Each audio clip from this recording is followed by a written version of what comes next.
આપણને સૌને ધ્યાનમાં છે કે આપણા દેશના યશસ્વી પ્રધાનમંત્રી શ્રી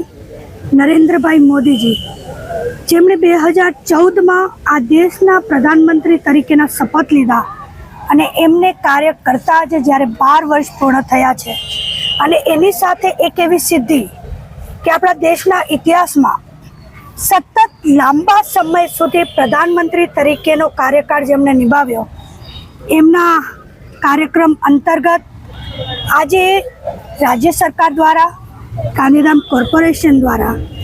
આપણે પ્રગતિપથ યાત્રાનું આયોજન કરવામાં આવ્યું છે। આ પ્રગતિપથ યાત્રા અંતર્ગત આપણા વિસ્તારના એ પ્રગતિના કાર્યો જેના થકી આવનારા સમયમાં આપણા વિસ્તારના લોકોને, જનહિત લોકોને વધુને વધુ ઉપયોગી થવાના છે અને એમના જીવન ધોરણમાં એમને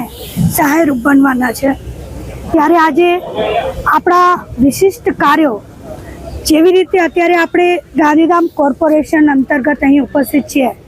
હું માનું છું કે ગાંધીધામના અનેક વિકાસ કાર્યો ચાલી રહ્યા છે, પરંતુ ગાંધીધામ નગરપાલિકામાંથી મહાનગરપાલિકા બનવી એ આપણા સૌ માટે, ગાંધીધામ વાસીઓ માટે એક ખૂબ મોટું ઐતિહાસિક કાર્ય આપણા લોકપ્રિય પ્રધાનમંત્રી શ્રી નરેન્દ્રભાઈ મોદીજીના નેતૃત્વમાં, આપણા લોકપ્રિય મુખ્યમંત્રી શ્રી ભૂપેન્દ્રભાઈ પટેલજીના નેતૃત્વમાં સંપન્ન થયું છે, પરિપૂર્ણ થયું છે। હું અહીંથી એમનો ખૂબ ખૂબ આભાર વ્યક્ત કરું છું। એવા જ આપણા પ્રગતિશીલ કાર્યો, આપણું બસ સ્ટેશનનું નવનિર્માણનું કાર્ય હોય, આપણું ગોપાલપુરી રેલવે સ્ટેશનનું કાર્ય હોય, આપણા સર્કલ્સ, બેન્કિંગ સર્કલ હોય, ઝંડા ચોક હોય, આદિપુર ઝંડા ચોક હોય, એના સિવાય અનેકવિધ વિકાસ કાર્યો અત્યારે આપણા શહેરની અંદર અવિરતપણે સુંદરમય રીતે કાર્યરત છે।